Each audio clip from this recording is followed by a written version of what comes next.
Welcome back to Dan's Messy Garage. This is going to be day 6 of working on the 63 Falcon Sprint. I'm at a standstill on the shifter and putting the carpet and the seat back in. The shifter, which is in the trunk, requires a different mounting bracket. That mounting bracket and the new rods that go with it are on order, but they won't be here for a week. So I'm going to start working on the body work. First thing I needed to do was determine if this is a base clear coat or a solid color. The way to do that is you sand on it. And if you get a white residue like I have here, that's a clear coat. If I sanded that and I had a black residue, then that would have been a solid color. So I know this is base coat, clear coat. I checked it here, checked it at the bottom of the door, which I'm going to be doing also.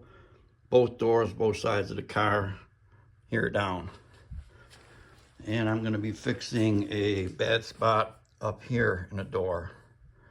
I sanded a little bit on there too, make sure. Then I went to Painter Supply today. There's 3 choices for paint. They had Shopline Regular, Shopline Plus, and the top of the line PPG paint. Prices were like $75 for a quart. Shopline, $150 for Shopline Plus, over $300 for PPG high end. This is going to be great for this situation. And I got the Shopline Plus. I got the correct reducer to go with it. Roll of tape, because I'm going to be going through a lot of tape. $180 right here for this little box. Well, it's the way it is today. I was thinking a lot about this Pertronix unit being wired up backwards. All the information I can find on the internet says it won't work backwards, you burn it up. So then I'm thinking, am I assuming it's backwards? And it's not? So I'm going to verify that, because I've been assuming that because of the red wire. It goes from here into the car. I assume was the ignition. Then there's a wire hooked down here that went into the harness back into the car, which I assumed is a tack. I could be totally wrong. So I'm going to verify if this is backwards or actually hooked up correctly, and I just assumed it's backwards. All I need to do is take the wires off, turn the ignition on, and see which wire has 12 volts going to it. Let's get started. Shouldn't need much. Just a wrench to get the nuts off, a voltmeter. First step, get the air cleaner out of the way.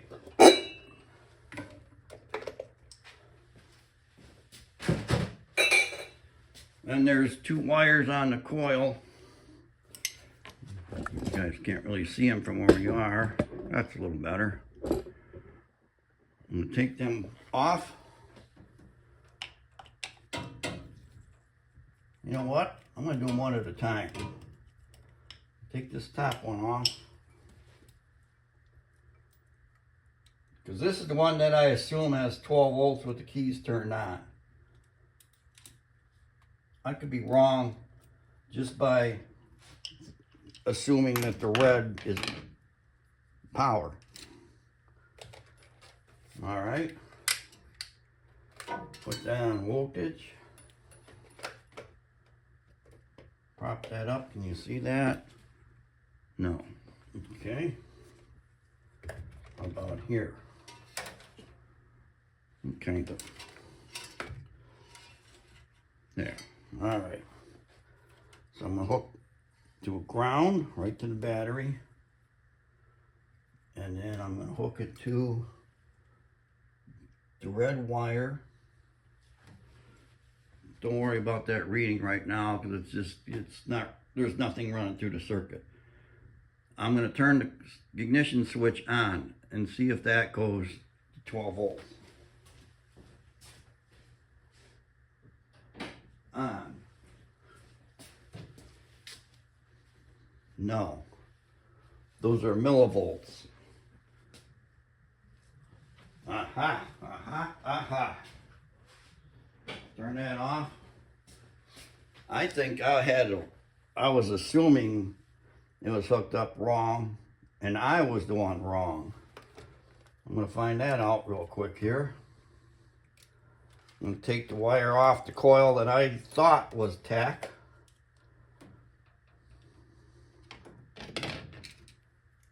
And find out. Not a lot of room in here.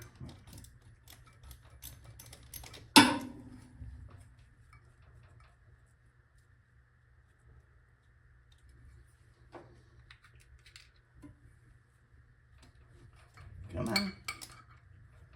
All right. Now this wire, my positive lead, hook it to the wire.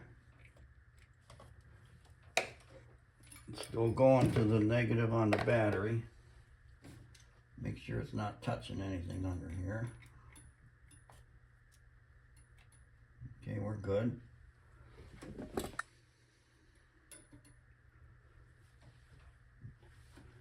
All right, now we're going to see if the meter goes to 12 volt.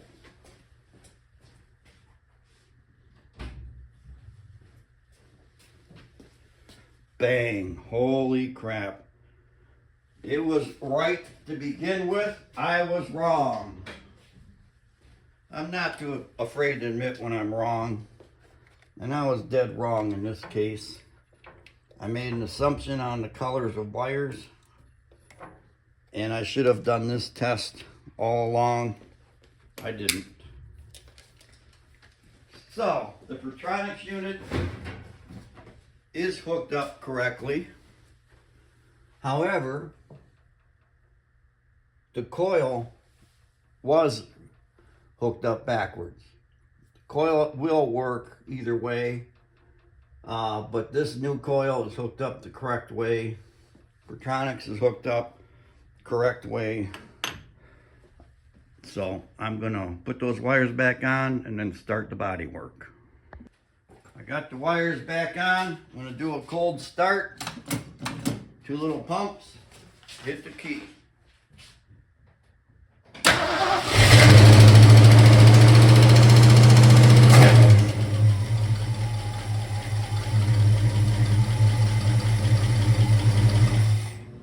Excellent. Starts right up. So now it's time for body work. Since I'm going to be sanding on the lower part of the car, and it's hard for me to get down here and sand on that for days, I'm going to jack the car up front and back as high as I can. Put it on jack stands.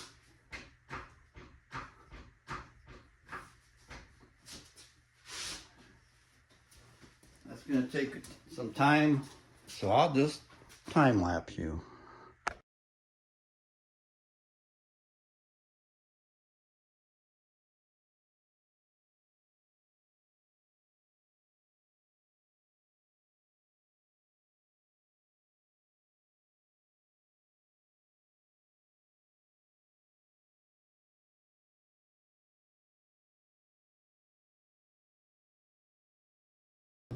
All right, high enough now that I can get down here and work this area a lot easier. I'm going to be painting this whole bottom part of the door here, all the way across to the back bumper and under here.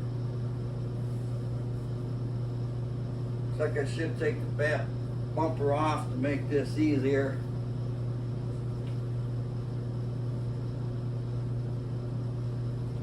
Yep, that's what I'm going to do. Remove the back bumper. I'm looking at this and rethinking. See, I thought I was just going to paint from here down, but then there'd be a a line right across here between the clear and the car. That would be a pain to get out. Got this molding right here that's convenient. Goes all the way across. And if you look at the reflection of that light, as I move it, right through there, you can see that there's a dent. Hope you can see that. I sure can see it. Especially if I pan across. Try to get the light in a different location and that dent shows up. But anyways, that's not the only one.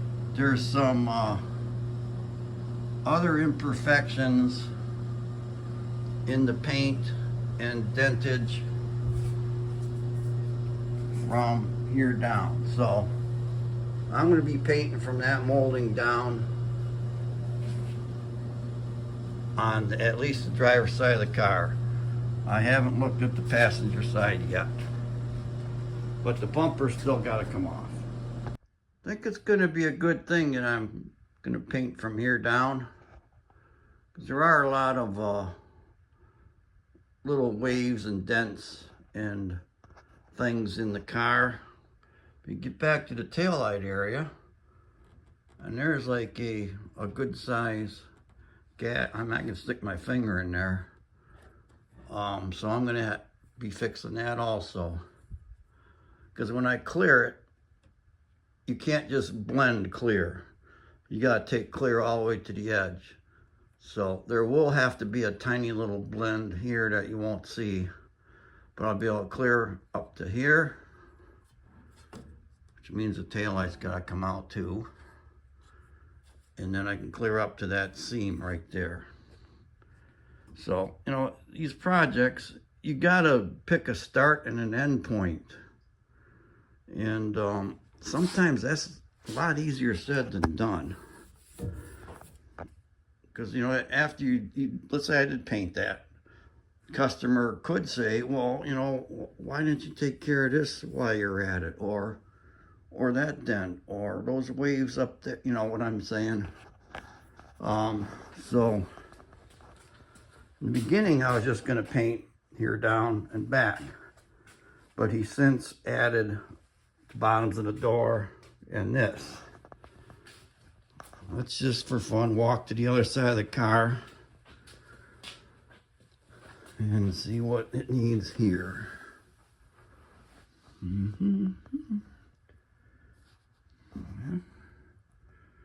Like a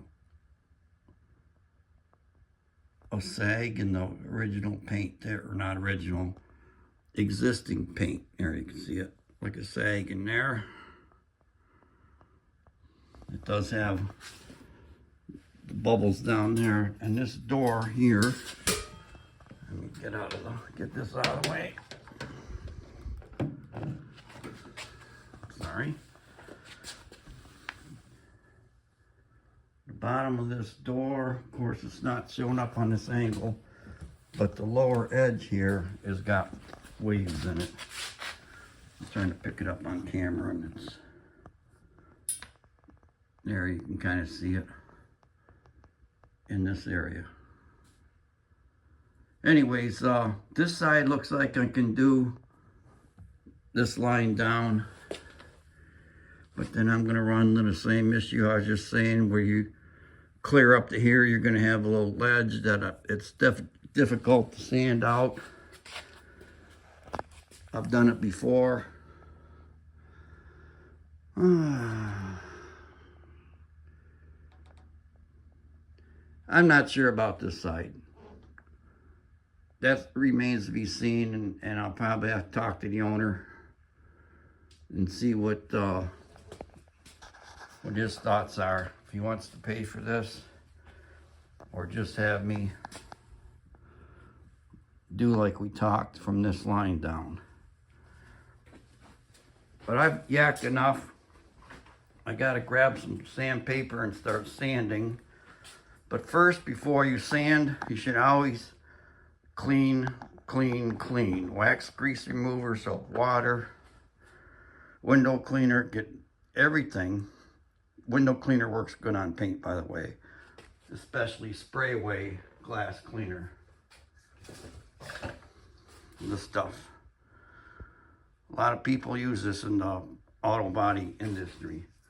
But you want to clean the paint real well before you sand it, because you don't want to sand contaminants, grease, oil, and dirt into the paint and then try to prime over it. It could lead to problems. So I'm going to clean, clean, clean, and then commence the sanding.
I completed the triple clean on both sides of the car. It's sanding time, but first I'm going to remove the rear wheels. Tape off the bottom of that molding and sand away.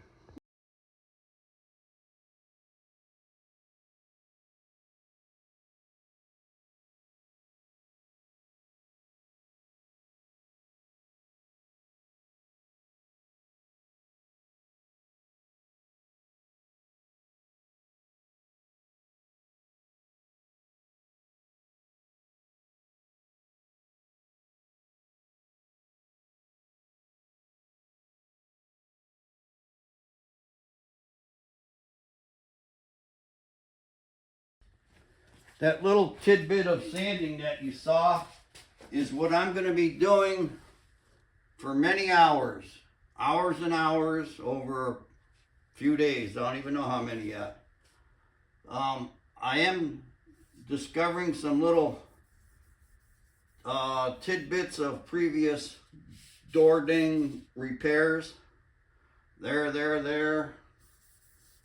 A dent over here. One there. So as I sand, I'm going to be discovering all kinds of little gems that I'm going to have to take care of. And I'm not going to bore you with this whole process because I'm going to be at this for hours. So I'm going to say that's the end of day 6, the start of the paint work. And I hope you enjoyed the video and come back for day 7. Have a good day. Bye.